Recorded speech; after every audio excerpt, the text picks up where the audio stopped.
don't think any session on prostate cancer would be complete without hearing the views of everyone involved, and perhaps the most important person to hear from is the patient. And I think we're very privileged to have Peter Robinson, he's also come down from Scotland. Peter, thank you very much. You're going to tell us about your experience, and hopefully we can relate what we've learned, both yesterday and today, to what Peter tells us. I think I could call this session now for something really quite different. I'm afraid there won't be any, there aren't any pretty pictures up there, and I really should have brought my holiday snaps of boats coming in and out of harbour. Actually, more like it, sort of pictures from the top of the Scottish mountains, because that's something rather special to me. But my topic, and I didn't understand it for quite a long time, really, was survivorship. And I've recently been doing a little bit of background reading in the National Cancer Survivorship Initiative and the Scottish equivalent Better Cancer Care documents. And taking these at face value, there's certainly a great future for cancer patients, both during and after treatment. In particular, I was reading one bit where it talks about a number of cultural shifts to, for example, a greater focus on recovery, health and well-being after cancer treatment. And I think, yeah, that fits me. You know, that's really what we've been doing. I feel almost I should apologise for not being desperately ill and not being subject to vast quantities of different chemicals being pumped into me, but life just hasn't been that way. Though obviously acutely aware that it is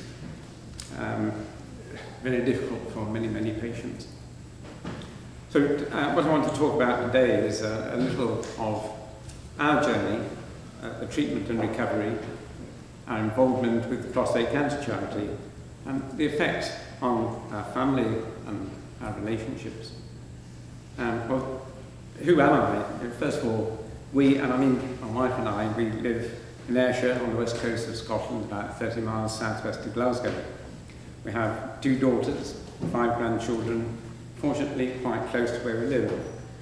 I lead and always have led a fairly active life with interests like sailing, hill walking, which is a major passion for me, dog walking, gardening, and in the winter months I go curling.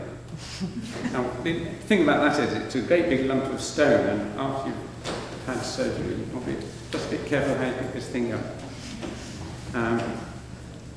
Those were my interests before I was diagnosed, and they remain my interests afterwards. They're not interests because I'm trying to restore the power base that I had when I was working. They're really more interests that I now have more time for and enjoy with a passion.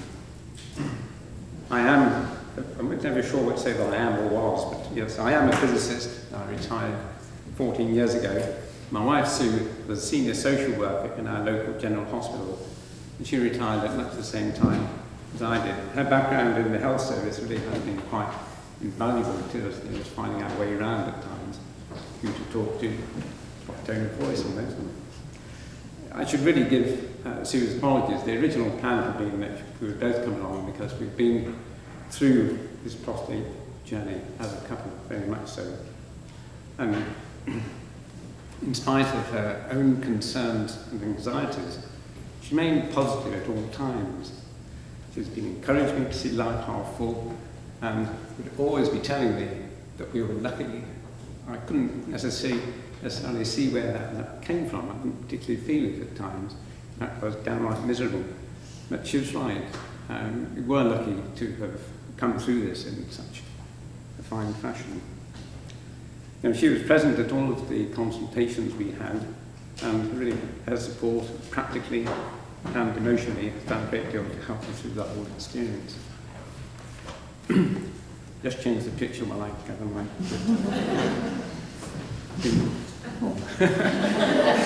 Could I borrow yours? Very, very briefly, my cancer history. I had been symptom-free, and my PSA was only slightly elevated. That wasn't too bad, was it? But 6 years ago, and after several months of active surveillance, I was diagnosed as having early-stage cancer confined to the prostate gland. And at that time we were given a huge amount of material to read. And looking back and say with a great deal of pleasure, a great deal of it was the prostate cancer charity material from the toolkit. Good quality stuff, no doubt about it. At that time, of course, we then had to start thinking about treatment, and that was absolutely hellish. It really was incredibly stressful for both of us and stressful in our relationship. But you know, it's amazing how things come up and just will help you a wee bit on the way. I think it was at the stage where we had the diagnosis, we had the MRI scans, we hadn't had any results from those, and we were obviously down the line with the MDT discussion on what I could have done to me. And on this particular Saturday morning, I heard on breakfast television about HIFU. It was very interesting. I thought, yeah, I'll go for that. You know, it doesn't hurt me, and it's only one anaesthetic, and I can walk away scot-free. If it doesn't work, I can come back for another shot. But in the same news article, there was a mention of the first prostate cancer charity conference to be held here in London. And I told Sue about this, and she said, we're going. But I've got to cut the grass. I'm going. So we both came, of course. You know, it was really, quite, as far as I was concerned, an amazing experience. I think I was very much the kind of person who liked to keep his head, his family in the sand as he could, and certainly wouldn't discuss health problems with anybody outside the house. To go along and to meet other patients with symptoms far, far worse than my own. Nurses of all shapes and sizes, from GP practice to specialist nurses, GPs, consultants. Did I miss anybody out? I don't know, but it was an opportunity to talk and talk freely. It was no problem at all for Sue. She was really quite used to this, you know, going along and talking to anybody about anything. And she felt fully engaged talking to a guy who at that stage was working for the charity. He'd had open surgery, and he was on Viagra either every day or every other day. And Sue thought, what kind of sex life has this guy got? But he did explain that it was really being given to try to promote naturally occurring nocturnal erections as an aid to recovery. But you know, that conference really empowered us to start thinking a bit more deeply about exactly what treatment we wanted. And there was a bit of toing and froing. We had a period of further active surveillance, but we opted finally for, there was a bit of a to and fro here between ourselves and Guy's Hospital. Air had given us the names of the people who are into robotic surgery, and Sue phoned them up, and she, I say, knew her way around. What do? You get hold of the secretary and work on from there. And they were incredibly helpful. They sent a lot of really worthwhile information. And they said, well, have you got anything a wee bit more technical, really tell me the benefits of this form of treatment? And they sent me a BJU article which compared the results of open surgery with robotic surgery based on one institute in the States, the Vascular Institute of Prostatectomy. And they weren't content with sending me that. A few days later, the surgeon phoned up and said, have you read it? Well, I had, unfortunately, and well, that led to getting a referral. I still don't know who actually paid for this lot.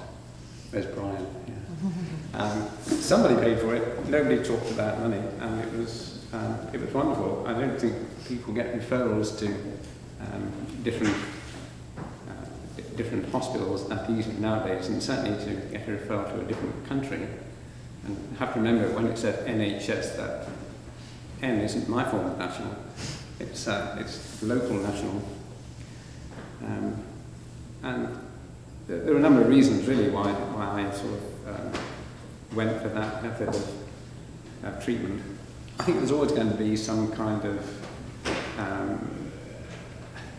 reaction to different treatments. I didn't really fancy the idea of driving 30 miles each way for radiotherapy. That was a no-no. It's purely emotional, I guess, but I wasn't too keen on open surgery because I really was protecting my fitness and valued that heavily.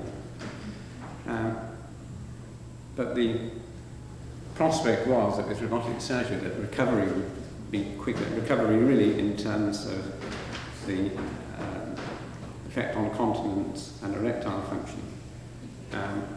And also an expectation that I wouldn't quite so damage in my abdomen. And I have to say it really was a good recovery, fairly quick really. Talk a bit more about that later. And the final result is that my PSA 5 years down the line is less than 0.03. It's effectively undetectable. So what more could I want? Well, yes, I think that was a good result anyway. For my recovery, I remember my consultant at Guy's telling me that recovery depends on one's mental attitude. And I think when he said that, I sat up in my chair a bit more. It really was the kind of, don't be too much in self-pity. You need to do something for yourself. I needed to recover my fitness. I needed to take back the tasks that Sue simply couldn't physically do. I needed to resume my own activities, the physical activities like the hill walking and so on. When I came home from Guy's and think about it, how do you travel 500 miles with a catheter and actually not feeling terribly well? You come out of hospital in a very, very low physical state. I know in robotic surgery they often throw people out after a day or two. I can't think that they can actually walk very far. They certainly can't do anything like carrying, and they can't really contribute very much to family life. But I needed to start getting myself up and going. And after the catheter was removed, I started a regime of walking the dogs on the beach. There aren't too many hills on that beach, actually. Sue would drop me one end and pick me up at the other and take me home, pull me out of the car and let me sit in a chair for a while.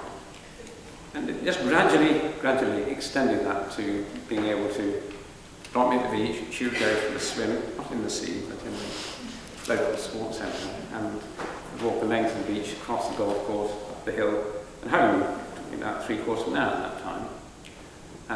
And the day that I did that and was dry, it was brilliant. I remember it very well. I got to the stage of doing my pelvic floor exercises whilst walking along.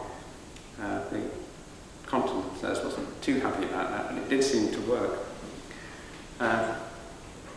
My walking chums were going to be going off and climbing the Munro, somewhere to the west of Tyndrum. The Munro is a mountain in Scotland over 3,000 feet, and there's 283 of these. And I really wanted to go, and I thought about it, and just felt that I would be a liability to go with them. So with the kind of logic that I have in life, I guess, I didn't go with them. But a few weeks later, I went by myself, and I climbed Schiehallion, which is in Perthshire, 3,600 feet. And I overtook everybody on the path. The feeling when I got to the top, I sent a text back to Sue to the effect that we had done it, that she was very much a part of this. And it was dry at the top, it wasn't raining either. You can't always do that. You've got to tackle something a wee bit more difficult. And, the following week in going out, you find that you go on a rougher, tougher hill and come down and you find that you're pumping urine with every step, There's nothing at all you can do about it, except to say, well, I went out for the walk, I've done that, I've succeeded. Just change my plans at the side of the A82 and drive home. And little by little, things got better. Actually, when I got to the stage of having the courage to stop using continence pads, things got very much better. And I'd say something like 10 or 12 weeks, I was effectively incontinent, which certainly at that time was probably around about half the time that you might expect from open surgery. Nobody's charging that. Erectile function comes back on a slightly more leisurely timescale, and you gradually realise that it's maybe becoming a wee bit more interesting. But one of the things they did in guides was to put me on Cialis every other day, and this was from about 2-3 days post-op. I had a very interesting discussion with the hospital pharmacist who said he couldn't understand why they were prescribing sex aids in a hospital. But it seems to have helped, that's for sure. I would say that by the order of 8 months, then things were back to normal in terms of erectile function. And all the discussion I've heard today has been talking about recovering erectile function. It isn't the same as it was beforehand. There is a loss of libido, there is a loss of sensation, that if you don't concentrate, you find that the climax has gone and you didn't notice. And all I can really say there is that there's a great deal more in physical lovemaking in a close relationship as we have. Throughout all of this recovery phase, we weren't looking for any external support, and we certainly weren't offered any, perhaps. One would like to think in the new regime that would be more of an ongoing sort of care plan for people, so that it would be easier to slip in to getting support where you might feel it needed. I shouldn't really sort of leave the recovery thing without talking a wee bit about diet. That's Sue's subject really, because I know my diet has changed. We eat significantly less red meat, for example, far more white meat and fish. 5 portions of fruit and veg every day, that kind of thing. And one thing I found that, particularly immediately after surgery, I really could not tolerate things like coffee, and the thought of red wine or whiskey were absolutely abhorrent. And somehow I've managed to sort of keep to that, but quite a long time afterwards, if we were in a social gathering and somebody came along with a glass of red wine and it wafted under my nose, I really had to just take a step back. I couldn't stand the smell of it. And my feeling is that it's a pretty good way of avoiding irritating the bladder, and it's a pretty good way of enhancing your fitness, and it's cheaper.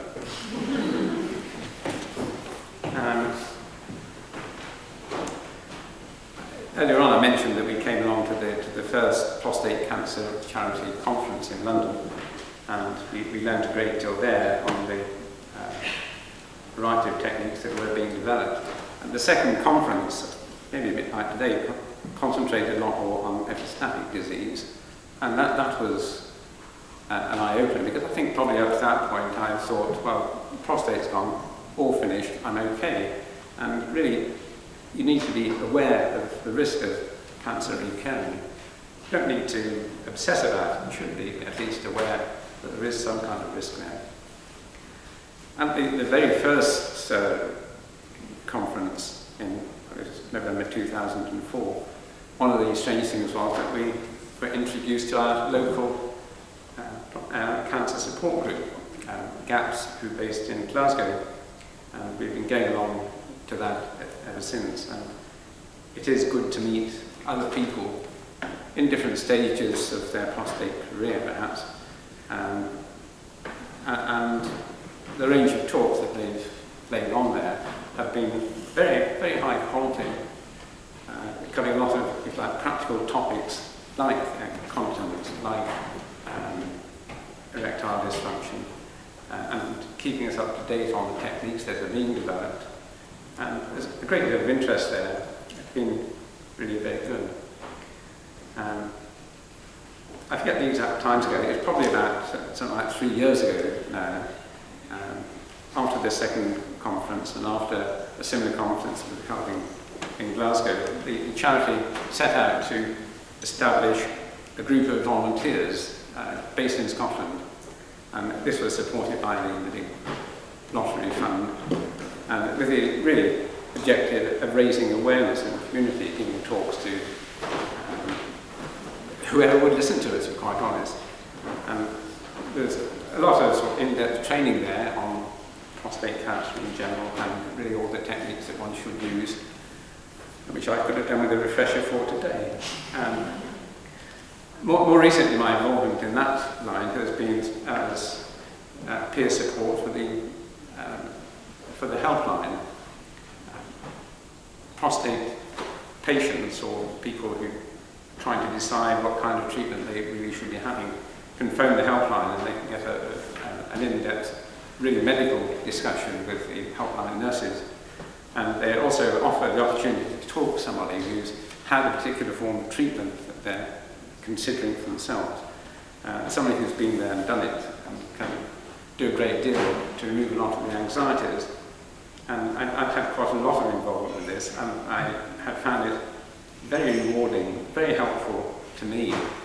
And after maybe sort of 3/4 of an hour talking on the phone, you can hear in the voice at the far end that they're feeling more comfortable with some of the things that they're going to have to face. That is absolutely tremendous. Yeah, it's a strange thing that men don't like talking about health issues with other men, unless it would seem it's over the phone and you can't see their faces. People will talk. They're very personal about what they're saying, and all the better for it. More recently, I think that's the kind of description you use when you can't quite remember when it happened. There was the couples project, and I think you've got a DVD in your packs that give you the results from all this. But this was a very unusual happening, I suppose. I forget the names. Tim, right? Tim was the photographer, and he came round to our houses, and he would talk to us and point his camera at all sorts of strange things that you didn't realise were interesting. Of course, lying full length on the floor, taking a picture of the dog, that kind of thing. It was all very, very strange, and when he completely disarmed you by his strange antics, he put the tape recorder down and said, "Get on and talk." When you're faced with the sole responsibility of keeping the noise going, you come out with some quite off-the-wall bits and pieces and quite uninhibited. And I listened to these on the website, and I thought, this is weird. But there was a presentation of the whole in March, yes, here again in London, in which our parts were being played by in 2 out of 4 a group of actors and actresses. Our precise words, our precise intonation, and it was very, very strange to hear your thoughts and feelings coming back. Very, very poignant, very powerful. I was talking to Sarah at lunchtime about this. I wasn't sure how people who weren't part of the couples groups, how they found it, and I understand that it's got rave receptions. So I really would urge you when you get home, have a look at this. It really is good stuff, really very powerful, and certainly feel very pleased that we were part of that.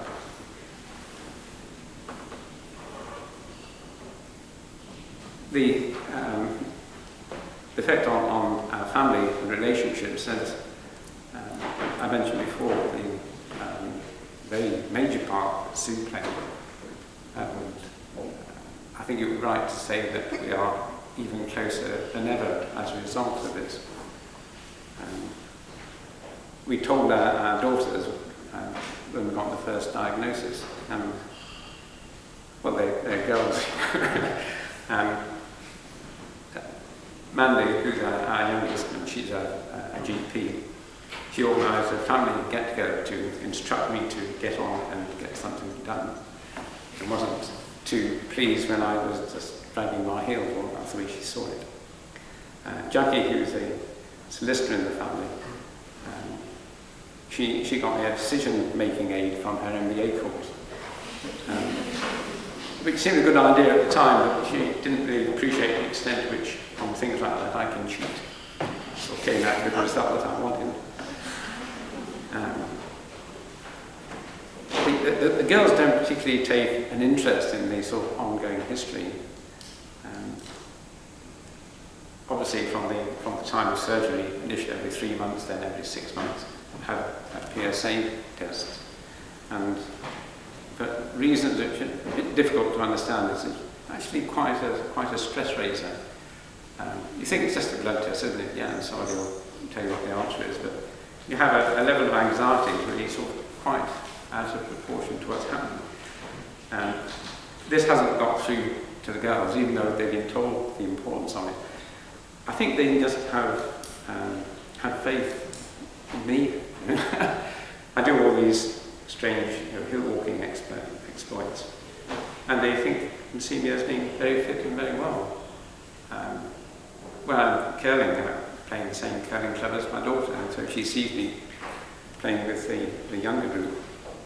So they have no anxiety, but funny enough, in preparation for coming down here, I was talking to her, and that did raise a little more interest. If I look at my wider family, then I told my brother all about it. After all, he does carry an extra level of risk by virtue of being my brother. I think that's quite the right way to phrase it. But he's kept his head well truly down. To the best of my knowledge, he's not been to see his GP. One brother-in-law said, I wouldn't let a robot anywhere near me. He's a GP as well, by the way. And the other one, who's Sue's brother, at the time he was president of the Royal College of GPs. No way would he have a PSA test. Well, you can't influence everybody. You can try.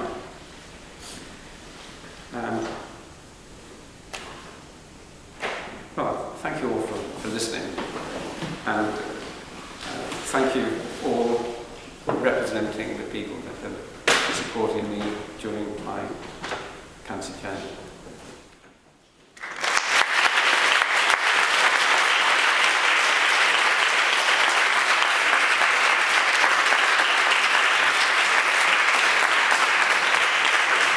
Thank you very much, Peter. That's a very honest and very frank account of what you've been through. I'm sure there may be questions from the audience.